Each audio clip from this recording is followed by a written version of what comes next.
Welcome to the Inbetween. Hey guys. Okay, so You were an ass such a turd? prick in college. Oh, prick. I was an ass turd. You mentioned Chuck E. Cheese game tokens. Oh, yeah. I would go to Chuck E. Cheese. And like, if you bought bulk Chuck E. Cheese tokens, you got them at a much reduced price. So I would go and buy a shitload of Chuck E. Cheese game tokens, and they worked in parking meters. Really? Yeah. Yeah. So I don't think I ever paid, like I had to pay money to get the Chuck E. Cheese game tokens. Sure. But not as much as quarters. So I paid a lot of parking for a lot of years with Chuck E. Cheese game tokens. And that, my friend, is a felony. Cool. You heard it here, folks. I just couldn't be bothered. I was like, oh, fuck it. Who gives a shit? So, we were playing your least favorite Zelda game. Yeah, definitely. You just got the Switch. Yes. You're playing Breath of the Wild? Yes, Right? Breath of the Wild. Is it everything you wanted it to be? It's all I ever wanted. It's all I ever needed, yeah. What song is that? So tell me what to do now, 'cause I want you back. Oh my god. Holy shit, back to the 90s. I can't, Oh dude, I've my been God. singing weird shit all weekend, and maybe it's just because the Switch has got me all hyped up or something, but... Do you feel like a kid again? Like Oh, absolutely. So when you're playing the new Zelda, is it like the first time you picked up those N64 sticks and played Ocarina? Yeah, it's like... I just had a stupid smile plastered on my face for like 3 hours straight. Really? And it's just so freeing. Like, you hear about, there's open world games that you can go do anything, and right. yeah, like, you can, but there's not a whole lot of, I don't know. In most open world games, I feel like it's just, you're still just questing to find the missions and doing stuff along the way.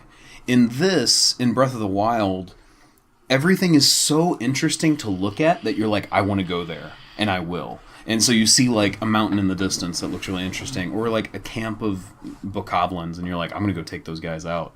And the option I was telling you about earlier was that you can turn the HUD off, and all you see are your hearts on screen, and you just see the game. And it's so much more immersive. Like, you're just there. Because you're not bothered by, like, the mini-map and the side quests and all this stuff that's popping up on your screen. Fairies. You just get that stuff off your screen, you just fucking go, man. That's awesome. So cool.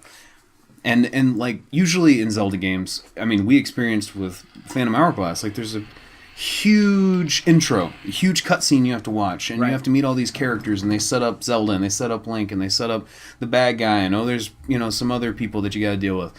In this, it was, you wake up to a voice, a woman's voice, and you leave the cave that you woke up in, go. Shit. It's literally just like right away. It's the NES Zelda, man. Oh, and man. Then down the hill, you see an old man. You can go talk to him if you want, or you can just fuck off and go that direction. Like, go the complete opposite direction. It really doesn't railroad you, even from the get-go? No, not at all. There's no railroading. I would say there's a way that you have to get off out of the first area. Right. So it's kind of a tutorial, but it's not like, press A to blah, blah, blah. It's just like, just go. And go figure it out. Figure it out on the day. Yeah, and then cool. once you figure out everything on that like the Great Plateau, you get what you need to leave, and you leave, and then you can go wherever you want. That's they give great. you like, at the end they give you a mission that's like, go and meet this person, but you don't have to. Yeah, you can go straight to the final boss if you want to. No shit. Yeah, you can run straight with like 3 hearts. Yeah, you can run straight to Ganon and just try to beat him. Could you do that in the SNES game? No. Oh, the SNES game was the first one that like railroaded everybody because there were literally which was numbers the one where on the like temples. you could start the game and then go try to fight the boss. One. Oh, that was the first one? The first Zelda. Gotcha.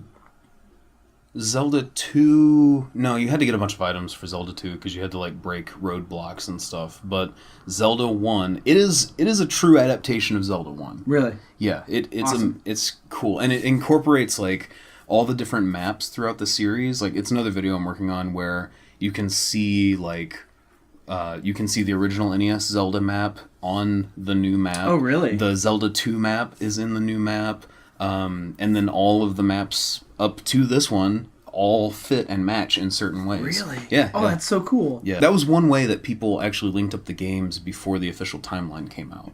With the maps. There were a few different ways that people would tackle doing the timeline, and the maps was one of them, because you could line them up and see where all the locations were, see how the land changed and all that. And I mean, the games are going to change. Like, the land is going to change over time anyways, because you just have to fit the limitations of the system you're working with or the game play. But this is just like, it's open world, and you can climb anything. So if you see a mountain, you just fucking climb it. And are there still like the classic items like the hook shot and all that stuff? I haven't found any of that yet. Oh, and man. I hope to God that this game has my favorite item of all time. What's that? The sprint boots, like what, Pegasus boots. Pegasus boots, yeah. From Link to the Past. Yeah, I love those, man. Those are fucking awesome. That would be cool if they brought those back. That'd be really fun. It'd be interesting to like, how would you figure out how to use those in an open world and utilize them to the best, capacity. That would be really rad. So far, the items have been... So you get this thing called a Sheikah Slate at the beginning, and you have no companion in this one. It's the first Zelda without a companion. I mean, well, since Ocarina, I guess. Right. Since Ocarina, there's always been a companion that... And the reason they implemented that in Ocarina was to help people with the 3D. Right. Like, figure out where to go. Anyway, so now they've gotten rid of the companion. You have a Sheikah Slate, and all of your abilities so far run through that. The Sheikah Slate is a piece of technology that's 10,000 years old from an like old Skyward society. Sword style? Yeah. Oh, it's cool. before Skyward Sword. Like wow. society that existed before that. And all of the abilities, there's like a magnetism ability where you can pick up metal blocks and like put them in, and place them and move them. If you see a treasure chest up high, you can just grab it and pull it to you.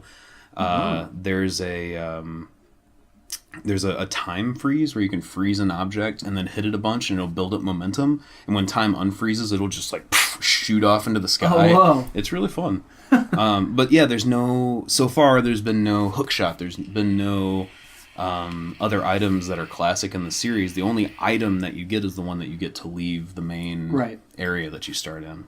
Which I don't want to give... I mean, a lot of people already know, but I don't want to spoil anything about this game. Except for the one video you posted about this game before it came out. Which has spoilers in the title. That was a really great video. I did like that. We'll put a link to that as well. If you're looking for that Master Sword, I figured it out before the game came out. Yeah. Because that's how fucking in charge of shit Squad is. Alright, so that's going to wrap it up for the In-Between. We'll talk more about Zelda and other games that we're playing in the next one. Yeah, sorry for taking this one over, but I'll ask you about Horizon Zero Dawn next time. Oh my god, that's fucking like dick-hardeningly good. So thanks for joining us in the In-Between. We'll see you topside. See you in the next episode.